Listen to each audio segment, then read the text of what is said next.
only thing constant is change, right? And my first day at IBM, I'll never forget, um, the trainer said, and in this job, or in technology in general, there's 4 stages of change. He said, first of all, there's denial. He said, you're going to feel like, oh man, there's no way this change is going to work. Why are we changing this?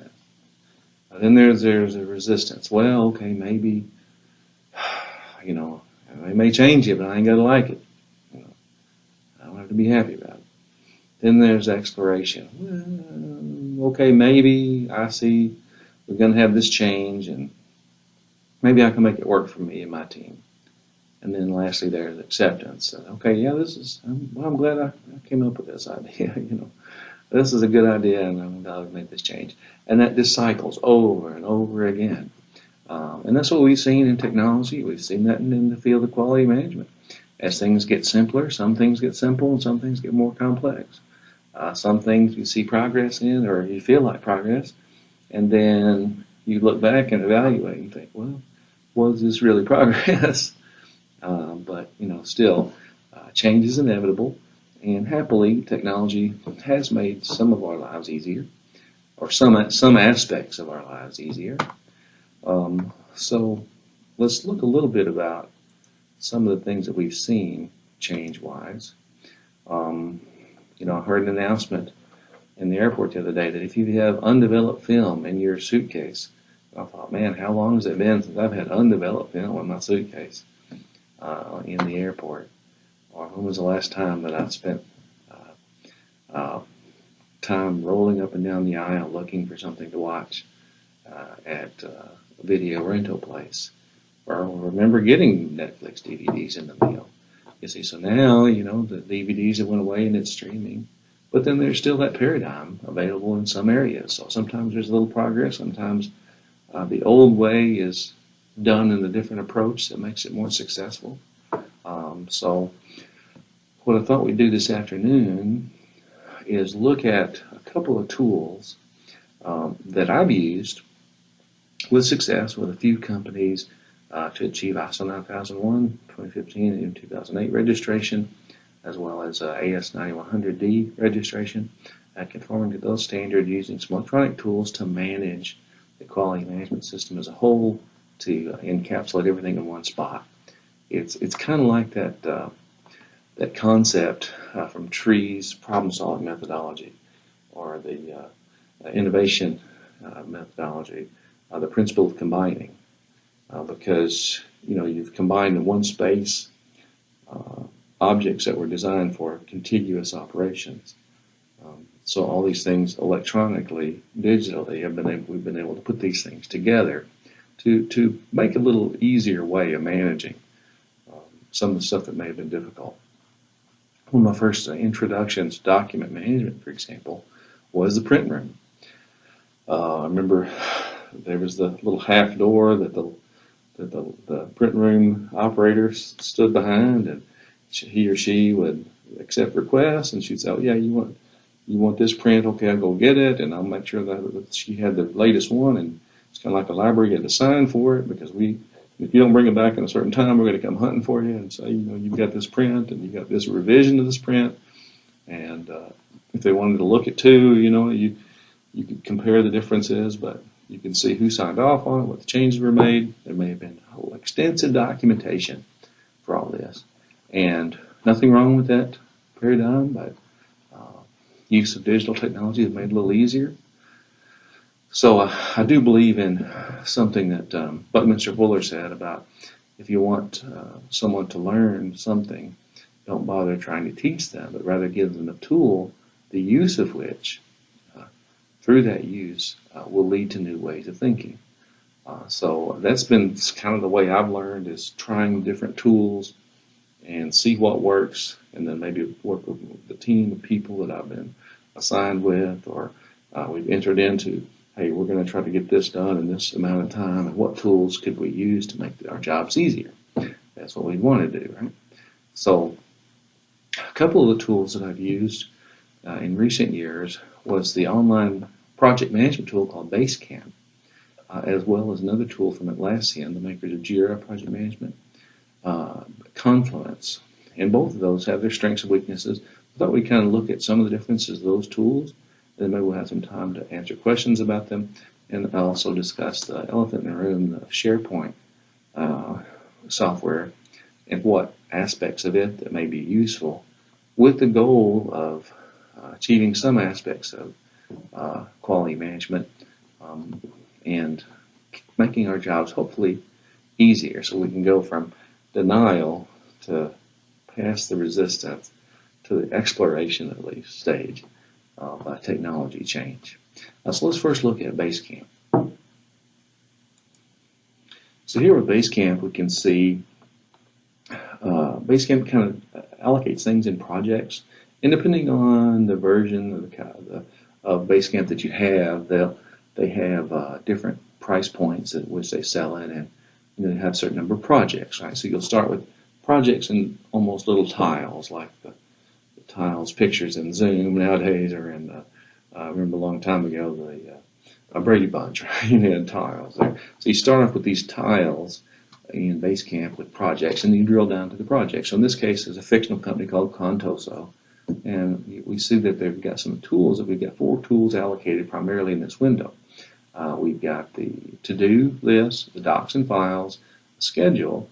A schedule, obviously, you might put in just a record of upcoming events, maybe schedule, planning out our internal audit schedule, or maybe a calibration schedule when our third-party auditor may be coming around, or when we're planning management review, when we're doing various aspects of repeating events that we want to keep track of. And if we choose this tool to manage it, well, we'll get an email ahead of time reminding us that we've got an upcoming event. In the to-dos area, obviously, simple. Here's a to-do list. Maybe after an internal audit, we've written down what all we have to do, maybe some things that we need to change, and we can add that into the to-do list, and again, you can assign those tasks to people. Just another place to keep your to-do list and track it. One thing I did like about Basecamp that seems somewhat unique is the use of an automatic check-in. So one aspect of the quality system that I worked on with it was AS9100D was we thought, how can we keep track of any new employees that haven't had quality training? Because we want everyone to have quality training. And we've said in our procedures we want everyone to have quality training. Well, how are we going to remember to check with HR at least once a month and find out who needs it? Well, this automatic check-in will send an email. And all it does is says from Basecamp, hey, any new employees haven't had quality training. And if the HR person doesn't answer that email, they're going to get on the next day, and the next day, and the next day. So eventually they answer yes, and then they're cool. But kind of get the idea, right? That it's a nice little tool. Going back here, there is other options. If you'll click on this, you'll notice that option to change tools.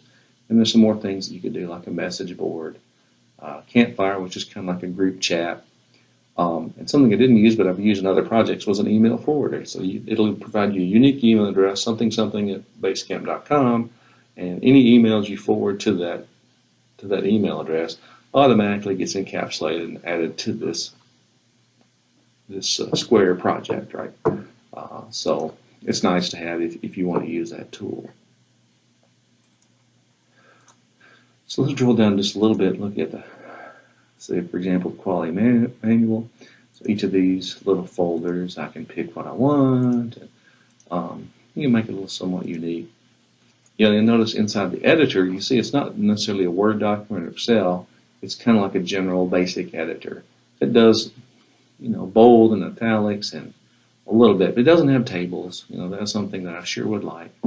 But Basecamp and the company, its parent company, 37 Signals, has an interesting way of looking at things in that they kind of feel like the customer isn't always right and about stuff, right? The customer may request tables, but maybe that'll mess up 100 other customers, right? So they're not on that continual adding new features bandwagon like certain companies, Microsoft, that constantly add new features that no one needs but maybe one person in the whole country.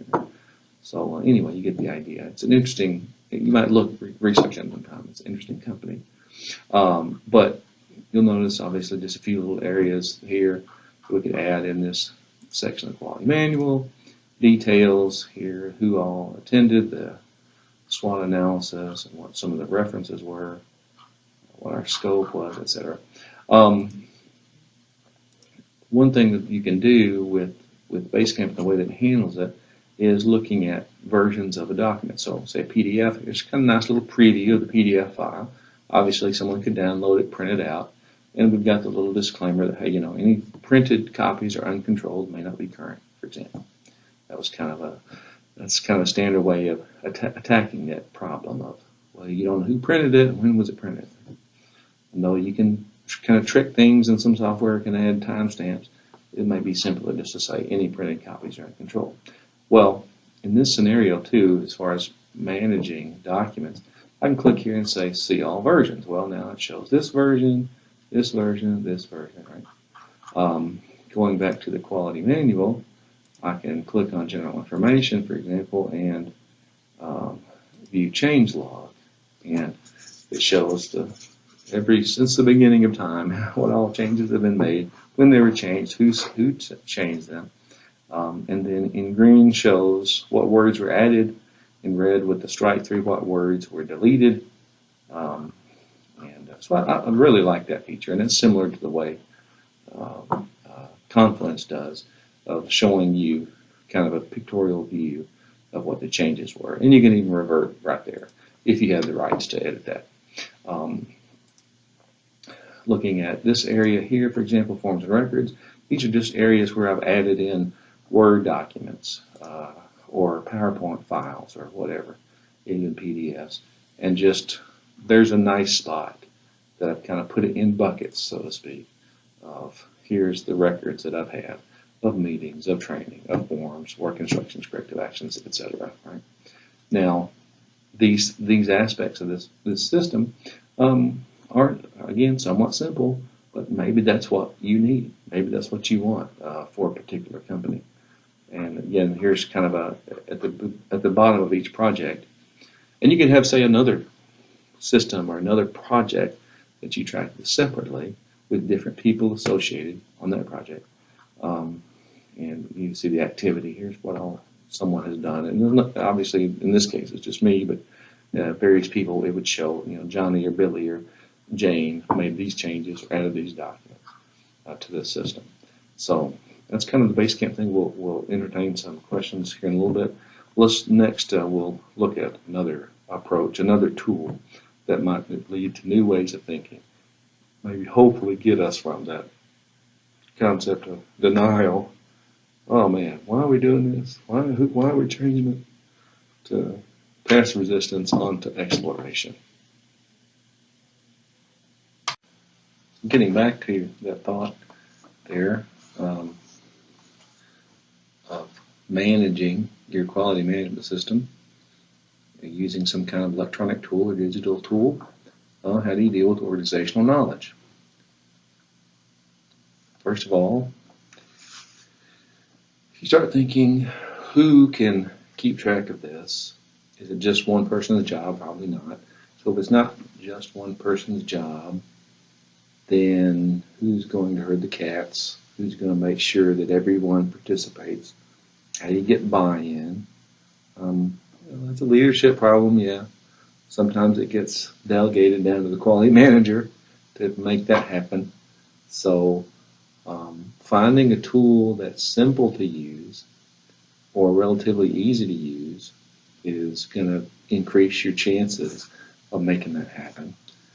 Maintaining the organizational knowledge that's valuable, that your company has spent a lot of money training people, paying people for years and years to learn these processes, to improve these processes, to learn through mistakes that are costly sometimes, but those costly mistakes make such an impression that it impacts whole departments, and that's organizational knowledge, and that can really be beneficial and can be a strategic advantage compared to other companies that are doing the same thing as you have. Maybe they hadn't made those mistakes that you made, and you've learned from and you improved from. So how can you put that in some kind of electronic format? Well, again, that's a challenge each of us have to face, but finding a tool that's easier to use is going to increase the likelihood that it's going to happen. Can you back that information up? You don't want to put it in the cloud, or you want to put it in a system that you can't retrieve it back in case that company goes bankrupt or they go out of business or they get acquired. And man, that's been the challenge in the last 10, 15 years, is you find a good tool that's fits your company, and then they get acquired or they acquire someone else, and then they want to justify their decision of acquiring someone else, so they start shoehorning software features into the tool that you like. And man, talk about challenges, right? That's, I guess, one would make the big bucks, but still, yeah, it's something to think about. Can you life cycle something out pretty quick? Can you get your data back out of something if it's not working? Can you identify through cycles of improvement what needs to be written down, so to speak? How can you get it captured? And again, of course, obviously retrieving it later. So I wanted to use the other tool that I want to highlight, the Confluence. Now, Confluence was written, I guess, maybe just as a documentation tool, in addition to the JIRA project management. The JIRA more about, hey, I'm assigned a ticket or a task to a person as part of a project, and this project was created and it has these items in it. And this person's assigned this, or this task is assigned to this person, etc. It's a great tool. It may be too complex for some project managers, some organizations. It may be too simple for some. It may not match your organization. But I've used it at different companies that I've worked at, and I really liked it. But the Confluence tool seems to be a great documentation tool, especially from an information technology standpoint. It's not probably the best ever in the world that's ever been, or the most perfect thing that could ever be done. But in this world, it seems like it's just about the best, in my experience, to keep IT documentation for sure, but in quality documentation, I think it works great. So I wanted to show some of it. So here's, again, our Contoso QMS company, and we've got a quality manual here. So you'll see the formatting looks similar, but wow, here's the best part, is those tables, man. To me, I just love having a table, so depending on how big my screen is, everything looks the same. Or if I happen to view it inside a tablet or a phone, my data is put in the right buckets, right? So here's our quality objectives and the measurement, who's responsible for it, and how is it going to be achieved. Our scope, and then here's links to the various procedures. Say, for example, I'm going to look at OP14. I'll click on that. And all these, I do like this navigation along the left. You've got your whole quality manual, all the procedures, and you can hit that little caret there and drop down, and here's all the various. And this obviously is just one document, but you can kind of build out your document tree there. But looking at, say, program management, I can edit it, I can add comments to it, kind of markups, right? Also, that watching, or even little likes, unlikes, typical adding social media features, right? Adding comments, people comment back on, and again, all this stuff goes back and forth, linked to your email. It's kind of like that concept of, at least 3 generations of the workforce: the generation that prefers to communicate by phone, the generation that prefers to communicate by email, and the generation that prefers to communicate by text. And so, as someone who's tasked to keep all this stuff working together, you've got to make it where those 3 generations can be communicated to in the way they prefer, with some accountability, maybe even measurability, if you can really get it done right. But let's look at the revision control and management. I can click my little hamburger button, little dots there, and go to page history. And this is similar to the Basecamp in that I can compare old version and the new version. If I have multiple versions, I could compare the old one with the oldest. I'm sorry, the new one with the oldest, or vice versa, maybe all the various ones. I'm going to select just these 2 pages, there's only 2 to compare. And again, here's the green thing showing this line was added. Used to say general manager, now it says this. Did say reevaluation was performed, now I've changed it to all will be evaluated, and even modifications of formatting. So similar thoughts there. As far as retrieving data, say I wanted to search for management review. This is going to not only review, I search everything inside this little spot of the Contoso QMS, but all these other various tools, kind of similar to the projects that are in Basecamp, other spaces that are within my account of Confluence, right? So I can click on that, drill down, jump to it. Here's the various attachments. Now, similar to a table, you can, in the editor of the page of a document, you can have a table, you can have pictures, you can have an attachments area, and then the attachments are, can be uploaded, obviously, drag and drop to add more attachments, easily expandable. And again, everything's tracked, time stamped, and who did it, what, and then there's metadata about pieces. I can view the properties of it and modify. You can move the attachment, obviously, to add labels or tags, and then that's something that you can search by as a tag, almost like a hashtag that you're searching by. You could add various tags for various elements within the program. It does have some interaction with Jira. So say you did have Jira, the tool Jira, you could add some interaction with where a new corrective action was generated, and then it could be routed to this person. Once that's approved, it's routed to this person. Once that's something is done with it, added, be done, and then the end result could be encapsulated inside documentation. So you kind of build a workflow. It's a little more complex in Basecamp, but it has a lot of power in that. So here's another page that's created inside Confluence that has just a bullet point list. Here's my notes. We changed this, and we did that, and then the attachments element added to a page. Something that I did like here was the use of a table for my action change registers. Like I want to document, here's what we did, here's who did it, who was, why it was done, kind of. That's part of managing change and part of capturing organizational knowledge. What is it? You don't tear down a wall until you find out who built it and why they built it.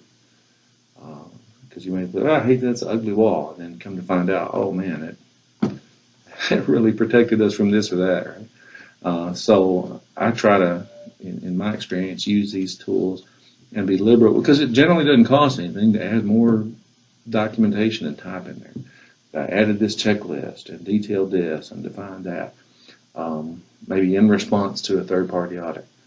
So the guy after me can look back in the notes and he can see, oh, well, I see 4 years ago Brian was the quality manager and he did this, or whatever the case, right?